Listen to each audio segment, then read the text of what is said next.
Good day, student. So I'm Ronald E. Almagro. Sir Ronald E. Almagro, your business mathematics teacher. Okay, so we're done about discussing, or so you're done answering about fractions, identifying fractions, how to add fractions, how to add fractions involving mixed fractions, how to subtract fractions, how to subtract involving mixed fractions. Okay, so let's move on. So we need let's proceed into another topics, decimals. Okay, so the learning outcomes. At the end of the lesson, the student will be able to define decimals, solve involving decimals, and cite examples involving decimals in real life problems. Okay, so we have the definition of terms. Okay, what is decimal number and the percentage. Okay, so in addition, so I add about percentage. So let's proceed. Okay, so we have our pretest. Okay, so find the sum or show your solution. No, try to answer without using calculator. So try to answer without using calculator. So if you use a calculator, so it's very easy. So try to answer without using calculator. Okay, so you need to add number 1 and 2 and and test B. So 1 and 2 you need to subtract, and test C you need to multiply, and test D you need to divide and show your solution. Okay, so what is decimals? So decimals are any real numbers expressed in base 10. So in Latin, the prefix deco or decima means 10, or a number that is written with a dot between the part of a number that is equal to 1 or more, or whole number. So in a part of a number that is less than 1, it's called decimal point, so decimal coinage or decimal fractions. Okay, addition of decimals.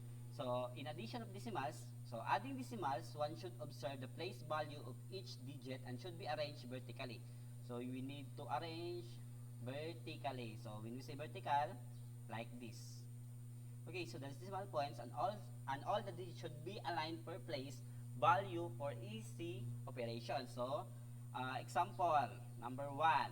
Okay, add 10.12 300.150 and 0.0389 and 78,980.00 and 0.905. Okay, so first is you need to arrange the decimal. So in a vertical line. Okay, so that's it, and that's it. Okay, so after that, okay, you need to add, or you need to add 0 like this. 0, 0, 0, and 0, and 0, and 0. Okay, so you need to add 0. And then, you need to add 0 plus 0 plus 9 plus 0, and 0 equals 9, and you need to add this. Okay, so you're already you know how to add the decimal. Okay, so the answer is, or the sum is 79,291.2139.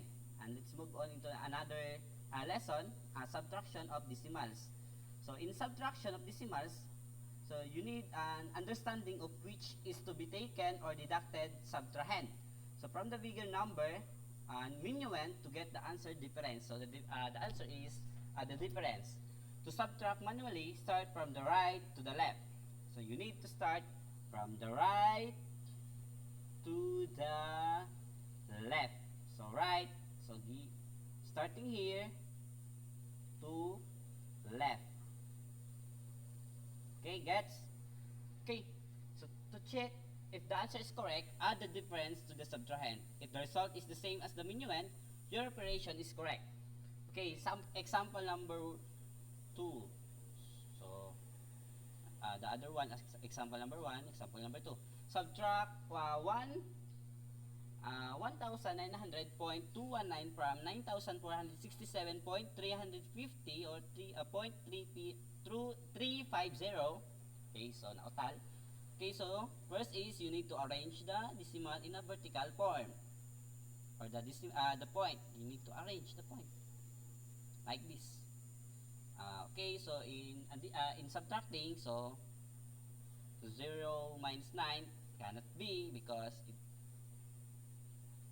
so you need to minus 1 here, and the 5 will become a 4, and you need to carry 1. 10 minus 9, 1, 9 minus 3, 9 minus 4 minus 1, 3, and so on.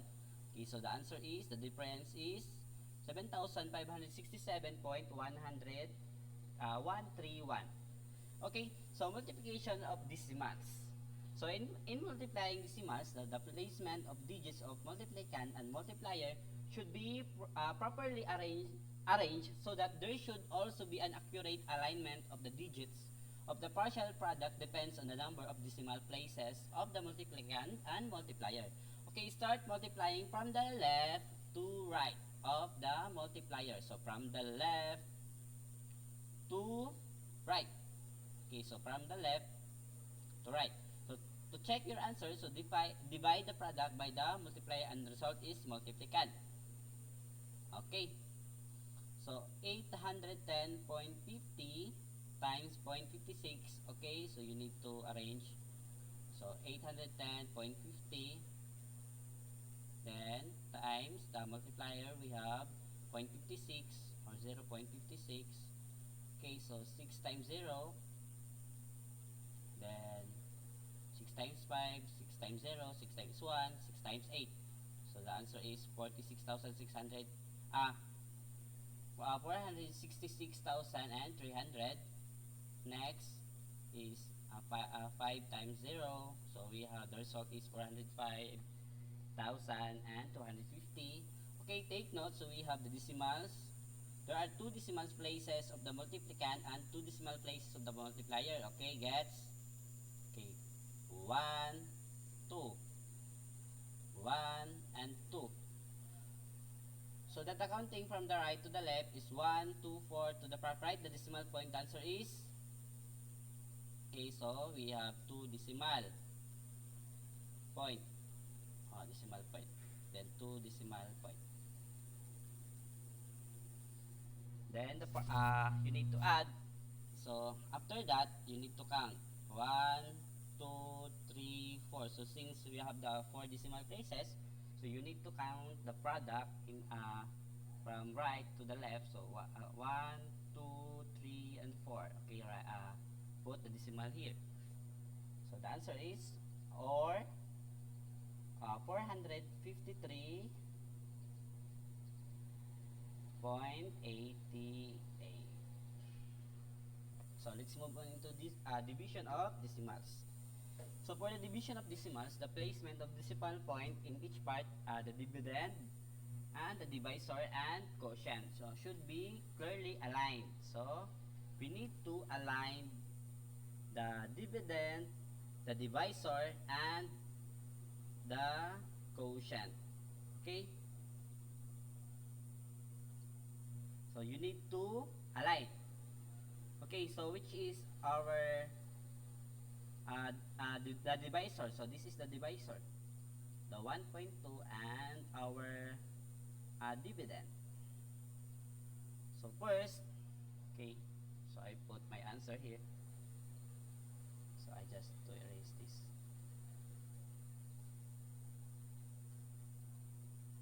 Draw, we have to draw or solve. So 1.2 and 4.56. 1.2 and 4.50.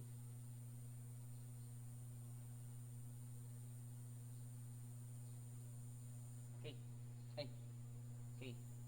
So it is a division, so not a square. Okay, 1.2. So we need to move the decimal point. Okay, take note. So we need to arrange the decimal point. So move 1 here. So we need to make the the divisor into whole number. So 1.2 it make 12. After moving the decimal point, so you need to move the 4.56. So you need to move 1. So move 1, move 1. 45.6. Okay, 45 divide 12, 3. 3 times 12, 36. So, okay, minus 1, add 1 here, so 15 minus 6, so 9, so 9, bring down 6, bring down, so 96 divide 12, put decimal here because this is a decimal, so you need to align this. So 96 divide 12, so 3.88. So the answer is 3.8. So like find 18.2 divide 1.4. So you need to move the decimal. Unlike this, and B, the other problem. So 2 decimal places, you need to move 2 decimal places and move decimal places here. So this is the moving part. Next is changing to decimal percent. 2%.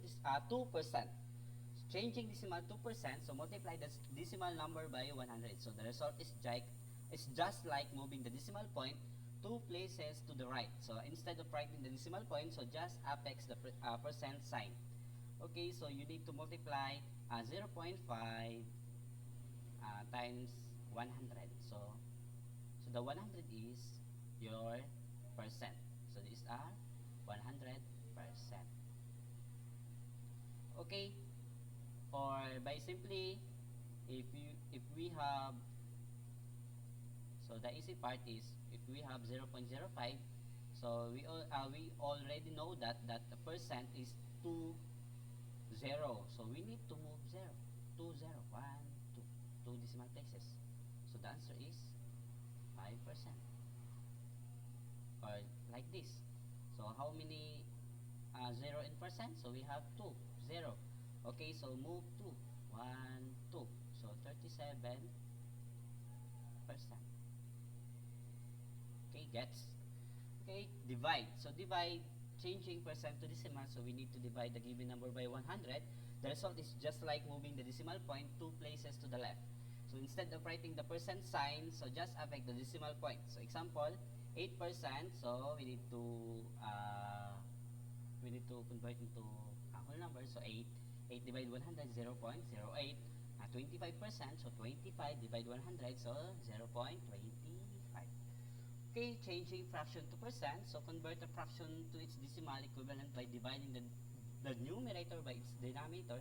So then multiply the result of 100. So the result is just like moving 2 decimal places to the right, then affix the percent sign. So 3 divide 5, okay, we have 0.6.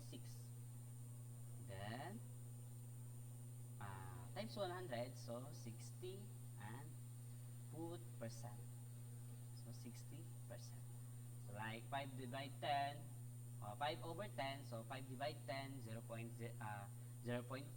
times 100, so we have 50%. Okay, changing percent to fraction. Okay, so by changing percent into fraction, so the percent sign first into 100, and then write it down as the denominator, the given number is the numerator. So then simplify or reduce to lowest term.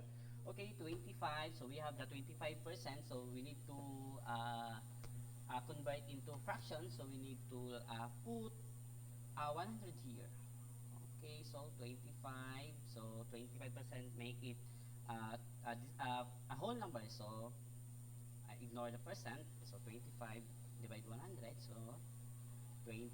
So we already know that 25 is, and 100 is divisible by 25.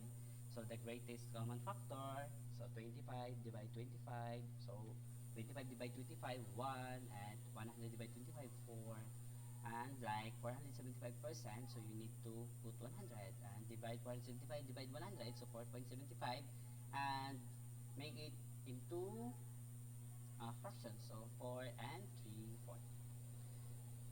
Okay, by into changing to fractions. So if we have the decimal 0.75, so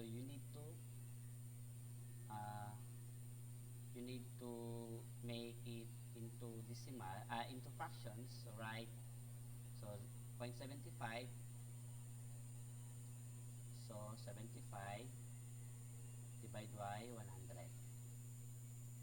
Okay, so greatest common factor, so we have 25. 75 divide 25, so 3, 100 divide 3 4. Okay, so we have our whole numbers, so 4 and 3 4. So our activities, so you need to add. Okay, so take note, uh this is no, so ignore the zero, the point here, ignore. So this is a comma.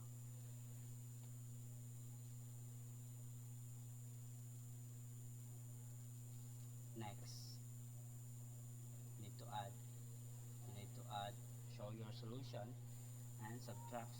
Show your solution. So 3 points, 2 points each, like this. Add. Find the difference. So minus, minus, deducted minus. Multiply, multiply, multiply, multiply. So multiply, divide, divide, divide, and divide. So we have the problem, word problem. So you need to answer this. Okay, so this is na no rubric here, no attached rubric here. Okay, so thank you and God bless.